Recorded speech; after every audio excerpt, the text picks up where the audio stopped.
नमस्कार दर्शकवृन्द, यहाँहरूलाई हार्दिक स्वागत गर्न चाहन्छु। म नवराज तालुक। यो टेलिभिजनको विशेष लाइभ विशेष सन्दर्भमा आज हामी राजनीतिक अर्थशास्त्री, राजनीतिक विज्ञ शास्त्रदत्त पन्तसँग हामी पछिल्लो समय देशको राजनीति, यो अस्थिर राजनीति जस्तो देखिएको संसदमा देखिएको अङ्कगणित, जहाँ स्पष्ट मेजोरिटी कसैसँग देखिएन, यसर्थ पनि सरकार गत गठबन्धनबाट नयाँ गठबन्धनमा पनि अब के हुन्छ राष्ट्रपतिको चुनावले भन्ने एक किसिमको शङ्का, एक किसिमको उपशङ्का या भनौँ अस्थिरताको बीजारोपण भएको देखिन्छ। यो बिचमा शक्ति राष्ट्रहरूका चाहिँ विभिन्न व्यक्तित्वहरूको भ्रमण देखिएका छौँ। खास गरी यतिखेर हामीले देखिरहेका छौँ 2 दिने नेपाल भ्रमणमा चाहिँ भारतको विदेश सचिव, परराष्ट्र सचिव यतिखेर काठमाडौँमा हुनुहुन्छ, विजय मोहन क्वात्रा। उहाँले चाहिँ राष्ट्रपतिदेखि लिएर प्रधानमन्त्री लगायत शीर्षस्थ सबै नेतासँग भेट पनि गरिसक्नु भएको छ। यसले गर्दा राष्ट्रपतिको चुनाव पूर्वको यो भ्रमणले के अवस्था ल्याउला, यो एउटा विषय छ। त अर्कोतिर नेपालको अर्थतन्त्र अहिले डामाडोलको अवस्थामा छ।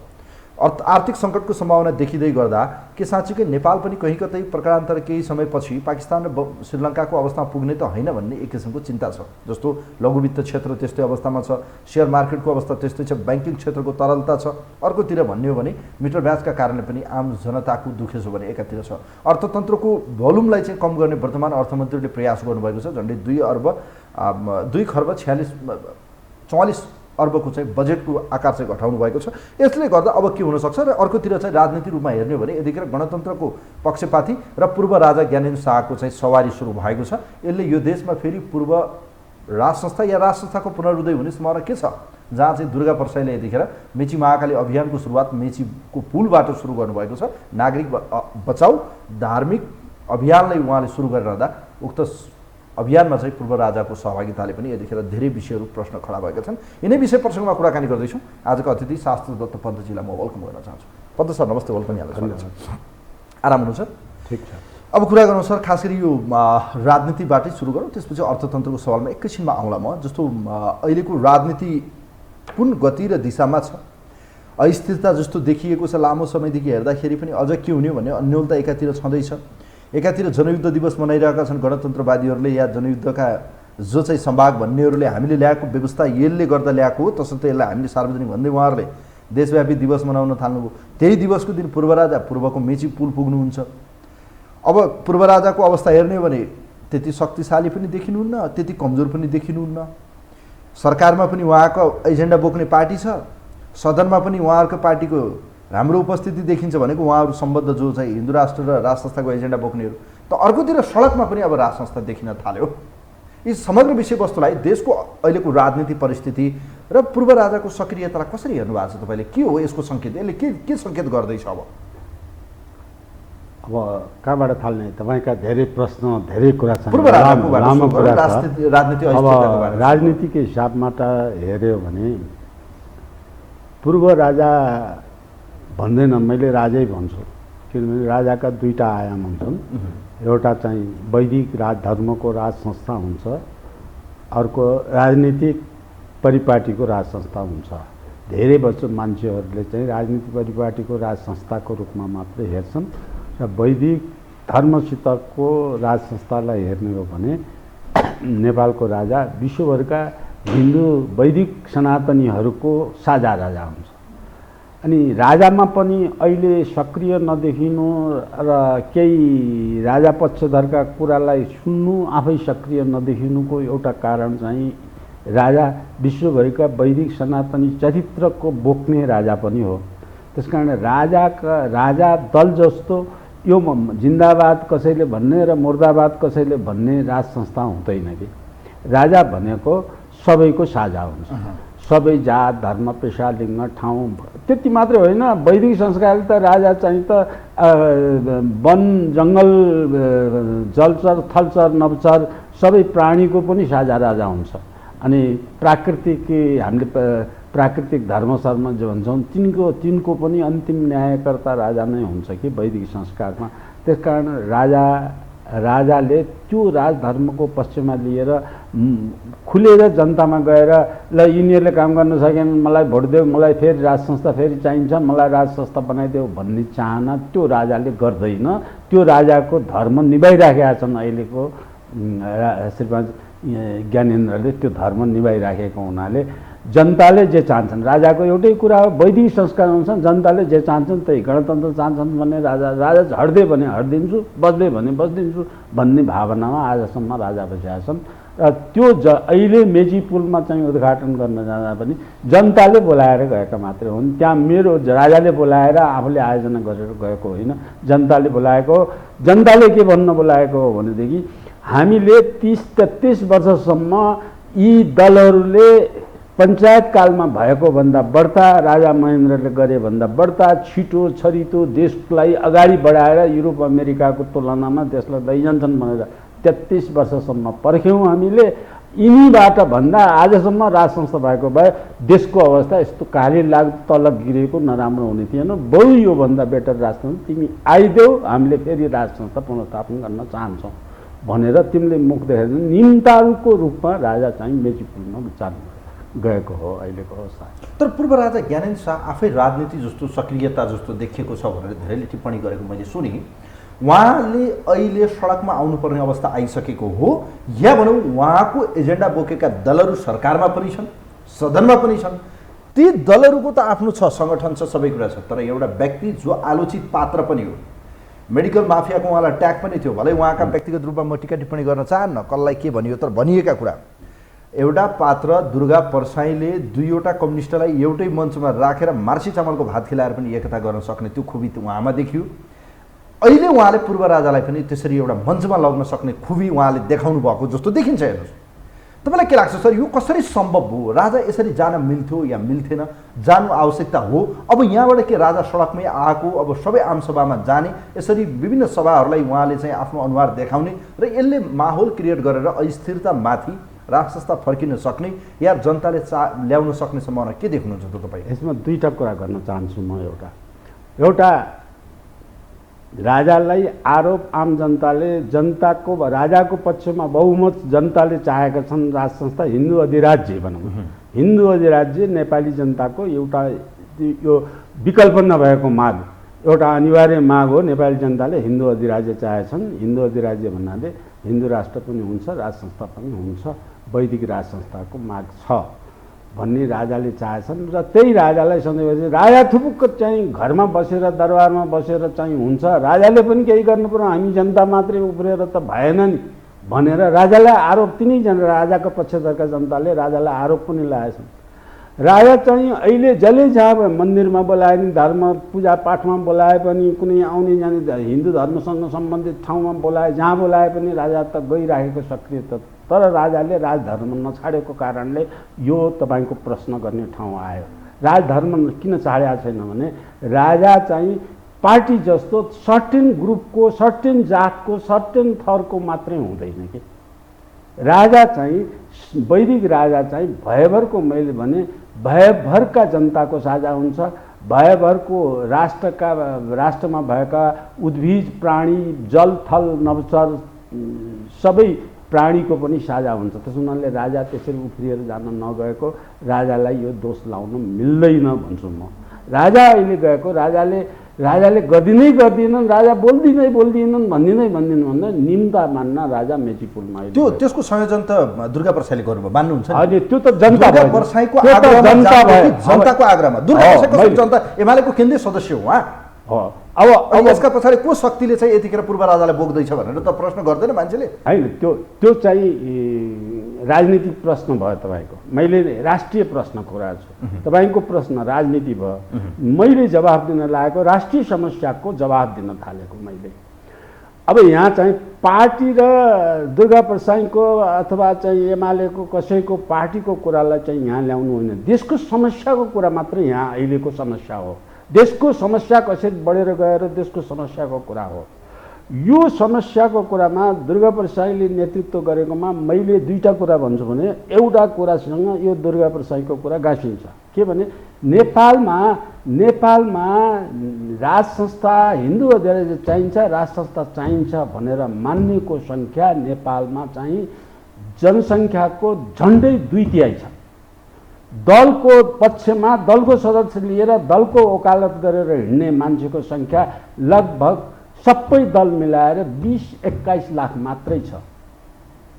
380-90 लाख जनतामा 20-21 लाख मात्रै दलतिर मरिमेटी गरिन्छ। बाँकी सबै यो व्यवस्थाभन्दा राजा नभइकन यो देश चल्दैन, राजा नभइकन यो देश सुरक्षित हुँदैन, राजा नभइकन वैदिक संस्कार जोगिँदैन, नेपाल जोगिँदैन। आजसम्म कहिल्यै कसैको उपनिवेश नभएको नेपाल अब यी दलहरूले उपनिवेश त बनाइसके, अहिले त अघोषित उपनिवेश त भइरहेछ। दल अहिले भर्खर तपाईँले भन्नुभयो दल विदेशीहरूले चाहिँ यहाँ छलखेल गरिराखेका कैयौँ घटनाहरू छन्। त्यसो हुनाले यो देश जोगाउनको निमित्त पहिलो कुरा देश जोगाउनको निमित्त राज संस्था अपरिहार्य आवश्यकता छ भनेर नेपालमा भन्ने मान्छे र त्यो भन्ने सङ्गठन, मैले स्पष्ट कुरा आज के भन्न थालेको भने त्यस्तो भन्ने सङ्गठन नेपालमा पार्टीको नाउँ दिएको र पार्टीको नाउँ नदिएको सङ्गठन 60 भन्दा बढी सङ्गठन छन्। ती 60 भन्दा बढी सङ्गठन एउटै पार्टीको रूपमा एउटै एजेन्डा बोकेर सडकमा आउने हो भने अहिलेको सत्तासीन दलको सरकारले थेग्न सक्दैन। अहिले तपाईँ मलाई राजा फर्किने सम्भावना छ या छैन? कुन अर्थमा फर्किने?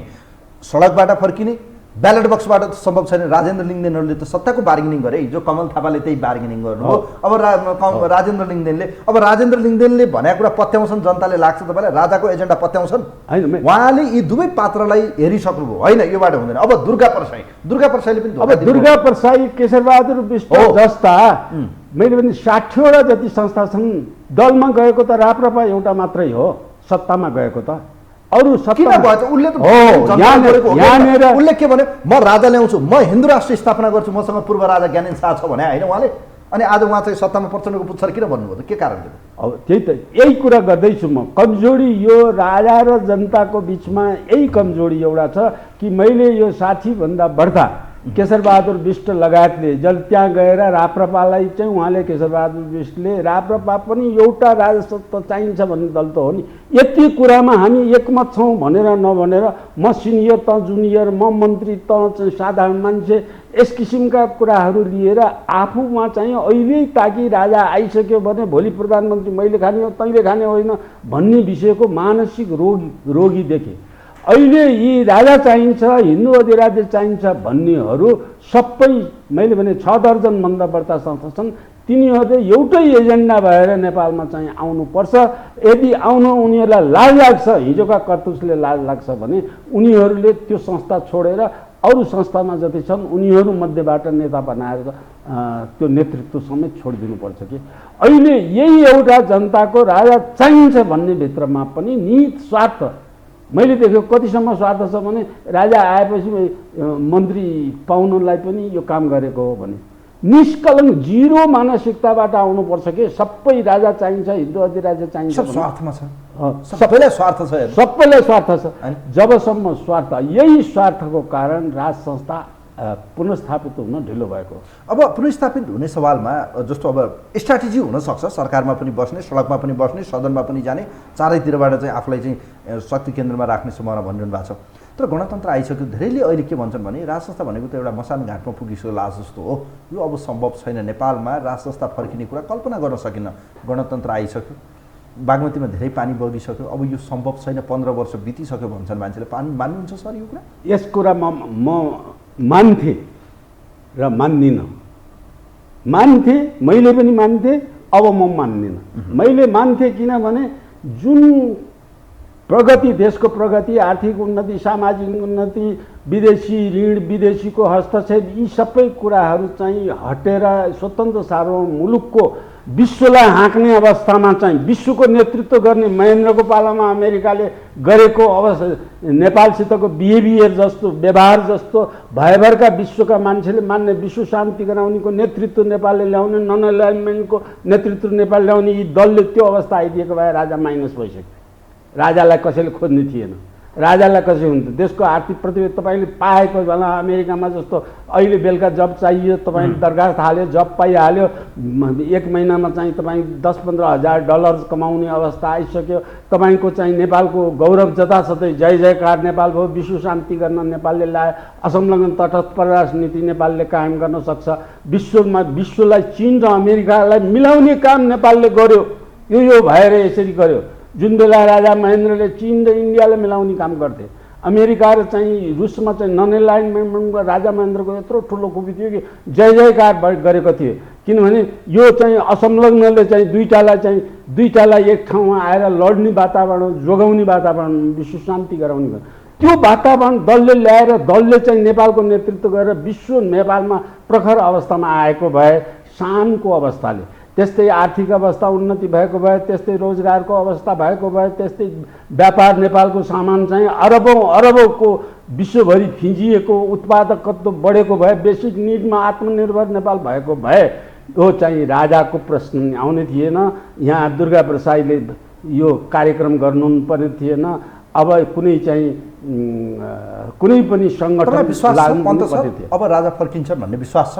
कुन अर्थमा तपाईँलाई विश्वास छ? के अर्थमा चाहिँ के भयो भने उहाँ फर्किन्छ? जस्तो अहिले हेर्नुहोस् गणतन्त्रवादी एक बचिरहेका दुईटा कुरा व्यवस्था बचाउनुपर्छ, प्रतिगमनकारीहरू हाबी भए मण्डलीहरू फेरि सडकमा कराउन थाल्यो भने भन्न थाल्छ फेरि गणतन्त्रवादी भन्ने मान्छे त भने त्यो 20 लाख भित्रका छन् के त्यसको विरोध गर्ने मान्छेको सङ्गठन गतिलो छैन। 60 वटा सङ्गठन छन् सबै मपाईवादी सङ्गठन। एक ठाउँमा तिनीहरू आउनु त यो चाहिँ 20 लाख त एक दिनमा क्राकक्रुकै भएर जान्छ।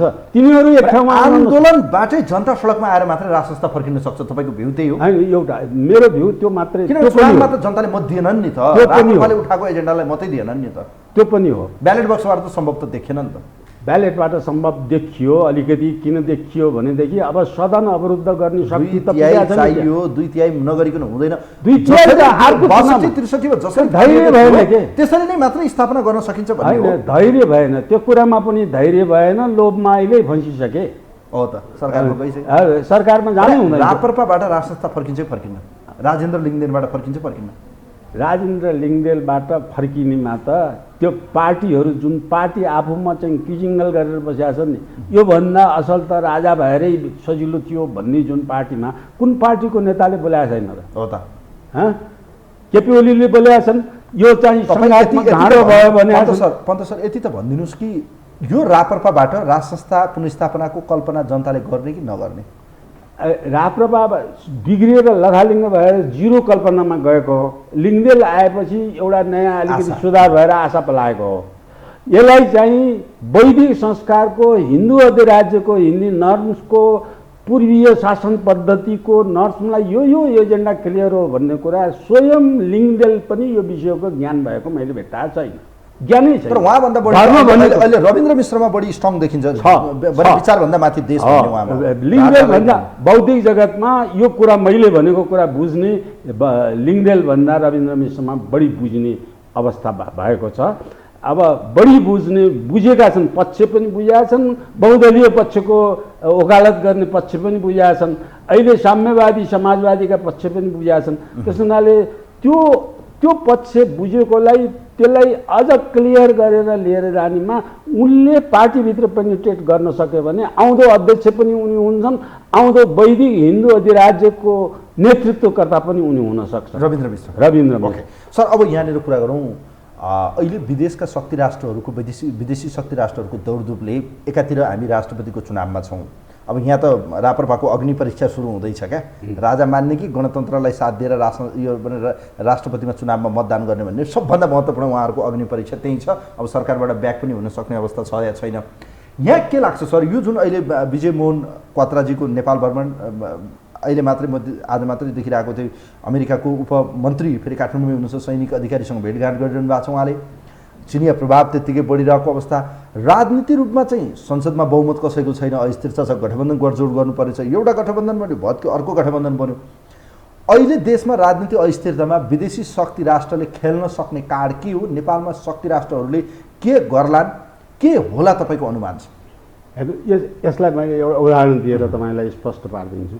नेपालले स्वतन्त्र सार्वभौम मुलुकको गट्स जुन चाहिँ हुन्छ, सार्वभौमिकता भनेको कुनै देश साइज र जनसङ्ख्याको आधारमा हुन्न, बराबरी शक्तिमा हुन्छ। बराबरी शक्तिमा यिनीहरूले 30 वर्षभित्र देशलाई अर्कोको विदेशीको पोल्टामा फाले भन्ने प्रमाण म स्वरूपमा भन्छु। विजय मोहन क्वात्रा आएपछि राष्ट्रपतिलाई, प्रधानमन्त्रीलाई, प्रतिपक्ष पक्षका सबै राजनीतिक नेताले उसले चाहेको बेलामा आएको 1 घण्टामा सबै भेटाएर आफ्नो काम यो कामले आएको यो गर भनेर आदेश दिएर गए विजय मोहन क्वात्रा।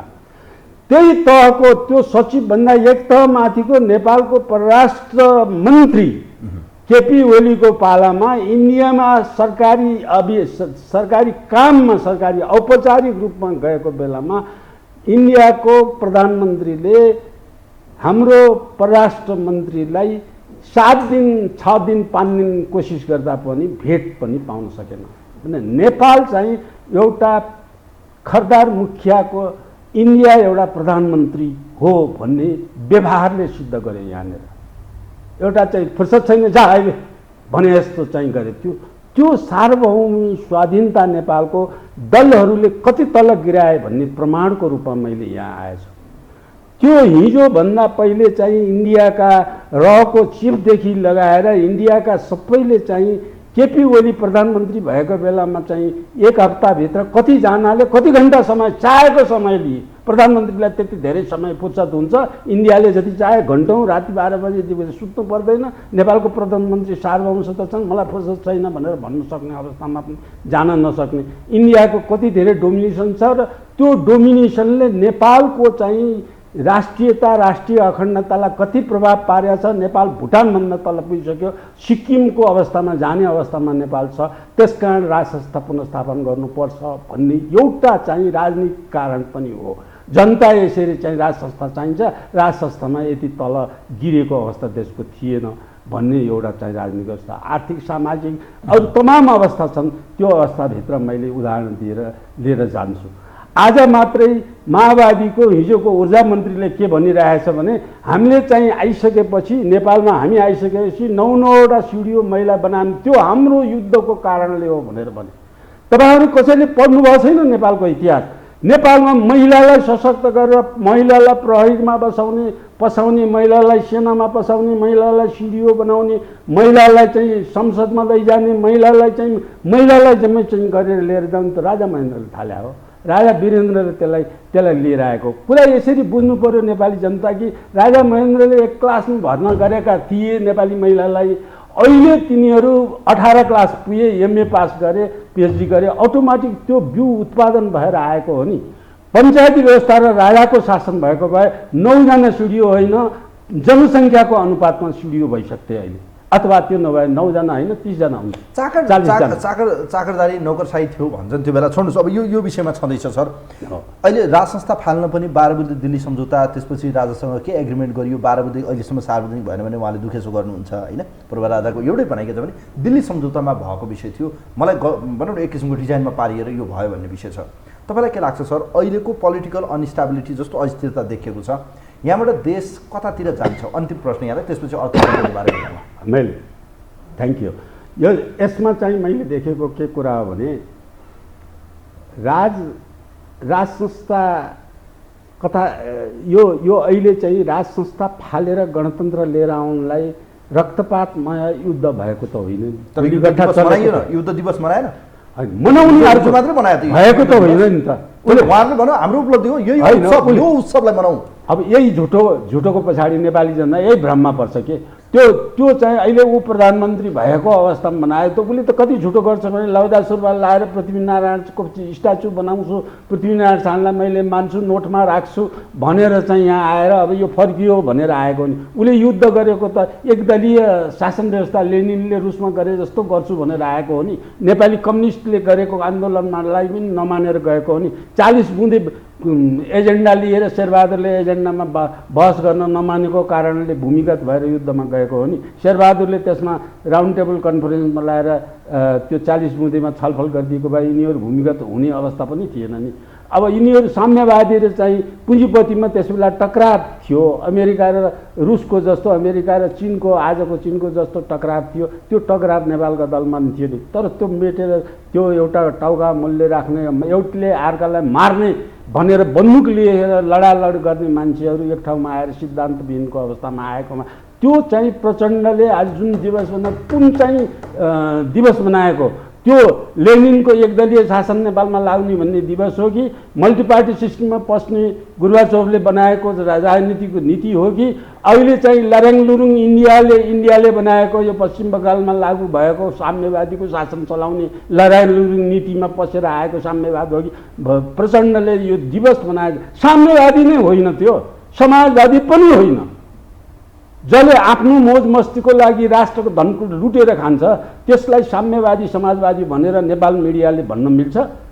त्यो चाहिँ त्यो एउटा अवसरवादी हो, एउटा लुटेरा हो, एउटा चाहिँ लुटतन्त्र गरेर ब्याङ्क 98-96 सालमा ब्याङ्क लुट्यो, जनताको पैसा लुट्यो, काठमाडौँलाई यत्रो महँगो बनाएर काठमाडौँ वरिपरि उसका कार्यकर्ताले सबै जग्गा किनेर घर बनाएछन्। नेपालका यो चाहिँ जम्मै चाहिँ डिपार्टमेन्टल स्टोर ठुल्ठुला नम्बर 1 डिपार्टमेन्ट स्टोर त्यही लुटेको पैसाले सञ्चालित भएछ।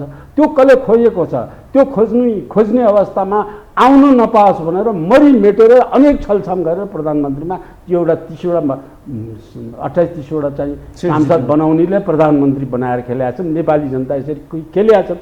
बाँदरमुढीमा गएर त्यो बमबाड गरेर जनतालाई ध्वस्त पारेर बम पड्काउने मान्छेले बाँदरमुढीकाले नै भोट दिएर आउने, म 6 अरब रुपियाँ ल्याइदिन्छु, तपाईँहरूको सबै गराइदिन्छु, त्यो माफ गर्नुहोस् भनेर 3 बुँदे सही गरेर अनि सही गरेर बाँदरमुढीकाले पठाउने नेपाली जनताले नेपाल बुझ्छन्। नेपाली जनता यस्तो अवसरवादी, जनतै अवसरवादी भएर यो खराबको नीति आएको हो नि। त्यो अवसरको बादी विदेशी दुईटाले चाहिँ इन्डियाको रहले एउटा चाहिँ त्यो नेपालीको कमजोरलाई आफ्नो स्वार्थ साधन गर्यो। यो कत्रा आएको परराष्ट्र मन्त्री आउने आजसम्म भएका जम्मै गतिविधिहरू इन्डियाले मौजमस्ती गरेका छ। अर्को नेपालको समाज लथालिङ्ग भएर अहिले नेपाली आत्तिएको के भने नेपाल चाहिँ अब इसाईकरण भइसक्यो। त्यो चाहिँ मिसनरिजहरूले त्यो प्रचण्डलाई नर्वे मार्फत गोलीगट्ठा नेपाल सेनामा भएको भन्दा बढी पावरफुल गोलीगट्ठा दिएको कारणले यो अवस्थामा आएको हो। उनीहरूको निहित स्वार्थ छ, क्विजलिङ गर्ने बाटोमा उनीहरूको निहित स्वार्थ छ।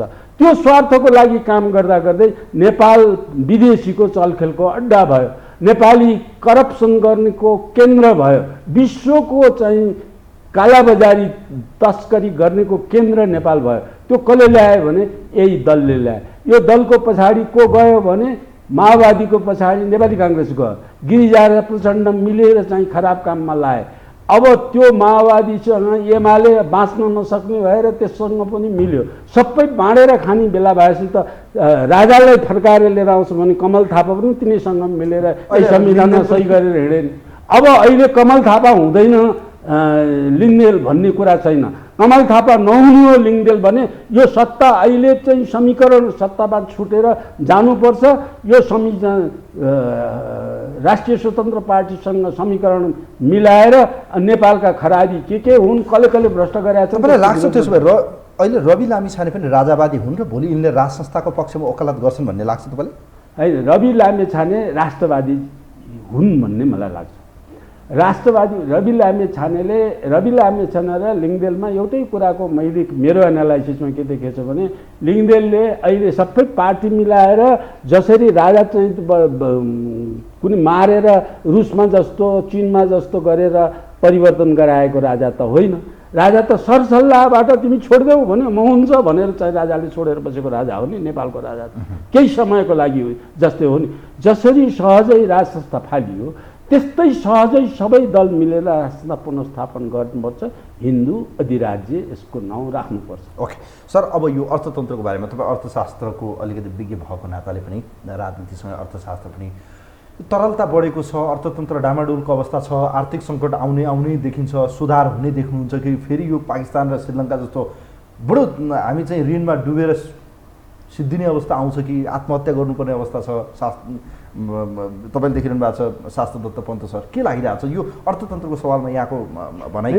यो त लेमानले नै बुझ्ने अर्थतन्त्र हो। यो अर्थतन्त्र बिगारेको त यिनै दलहरूको निहित स्वार्थको कारण बिग्रेको हो।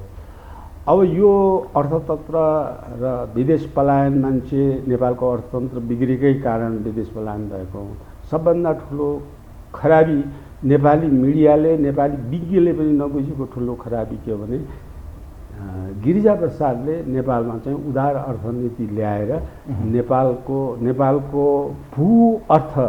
भू बनोट नेपालको सामाजिक बनोटसँग नमिल्ने अर्थतन्त्र ल्याएर विदेशीले नेपालमा शोषण गरेर लैजाने अर्थतन्त्र वातावरण बन्यो, जसले निजीकरण गर्ने बेला राष्ट्रिय गौरवका राष्ट्रलाई धानेका आत्मनिर्भर बनाएका सबै बेच्नेबाट विदेशी त्यहाँबाट पस्यो।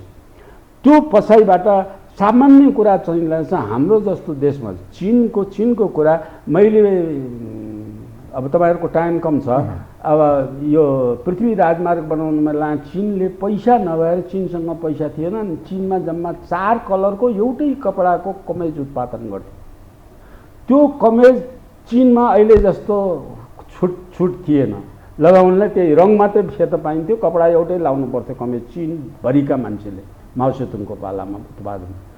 त्यो कपडा ल्याएर नेसनल ट्रेडिङ बनाएर नेपालमा त्यो कपडा ल्याएर नेपालीलाई त्यो कपडा बेचेर अनि त्यो कपडाबाट आएको पैसाले पृथ्वी राजमार्ग बनाएको हो नि, बनाइदिएको आफू गरिब छँदाछँदै चीनले बनाइदिएको हो नि पृथ्वी राजमार्ग। त्यस्ता कुरा चाहिँ रुसले बनाइदिएको छ, चीनले बनाइदिएको छ। इकोनोमी कसरी चाहिँ डेभलपिङ कन्ट्रिजले कसरी जानुपर्छ भन्ने जग बसाइसक्यो भने पिन्ट लेभल भएर एक तला पुरिसकेको अवस्थामा चाहिँ त्यो जगैदेखि भत्काइदिए नि यिनीहरूले अर्थतन्त्र। त्यो कुरालाई पुनर्स्थापन गर्न नेपालको इकोनोमी, नेपालको प्रोफेसरले यो कुरा बुझ्दैनन्, इकोनोमीका प्रोफेसरहरूले, नेपालका राजनीतिज्ञहरूले यो कुरा बुझ्दैनन्, त्यसै हावाका भरमा चाहिँ गइरहेका छन्।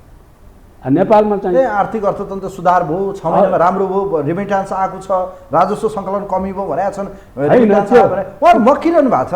के हो यो? हो त्यो त स्वास्नी मैले चाहिँ तिमीलाई बिहा गर्छु भनेर स्वास्नी बनाउने अनि हनीमुन बनाउन चाहिँ अरबमा जाउँ भनेर अरबमा चाहिँ 1 लाख रुपियाँ लिएर बेच्ने, त्यो काम र यिनले रेमिटेन्स आएछ भन्ने काम एउटै हो।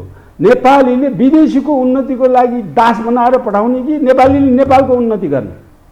गर्छु भनेर आउने मान्छेलाई यो चाहिँ आचार्यको केसले,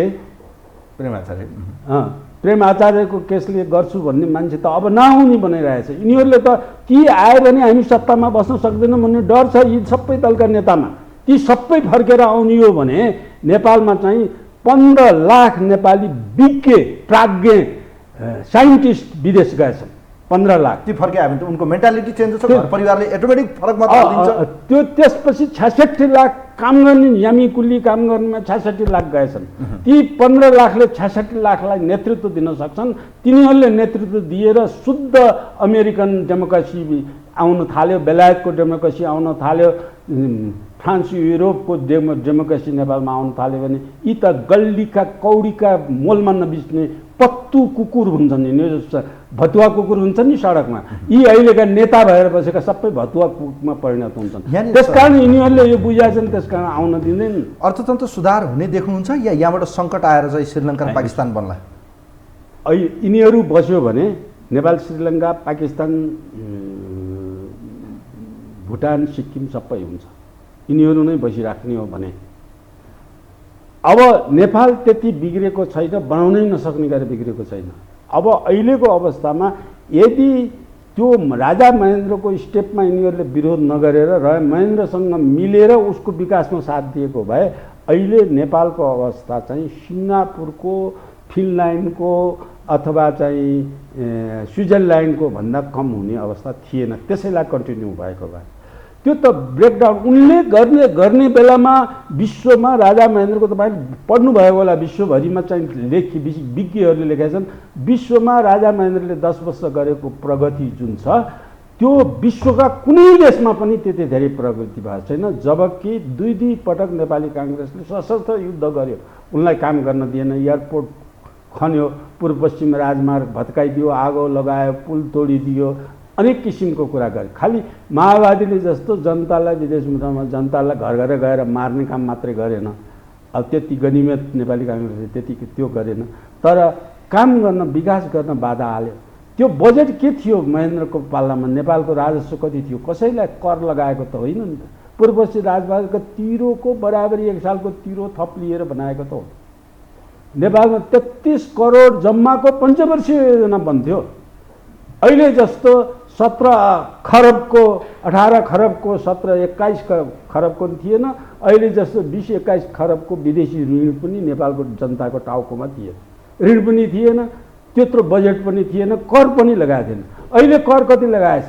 200 सामान्य कर तिर्ने गर्नेमा 235% कर पञ्चायतकालको बाट पछि थपिएको यिनीहरूले 235% कर थपेका छन्। भन्सार कर लगाएर जम्मै ठाउँमा जहाँ पनि कर, भन्सार कर मात्रै होइन, तपाईँको गाडी चाहिँ पल्युसन नहोस् भनेर गाडीमा धुवाँ चेक गर्नलाई त्यो त तपाईँको ड्युटी हो, सरकारले नीति मात्रै बनाउने हो। बेला बेला निःशुल्क चेक गरेर तिम्रो गाडीमा धुवाँ थाले पालेर गर्ने हो नि, त्यसलाई आय आम्दानी बनाउने, 1 लाख जरिवाना हुने चाहिँ पल्युसन फाल्यो भनेर बनाउने। ठिक छ पन्त सर, कार्यक्रमको समय सकियो, समय दिनुभयो, स्टुडियोसम्म आइदिनु भयो, म आभार व्यक्त गर्न चाहन्छु। धन्यवाद छ यहाँलाई। Thank you very much.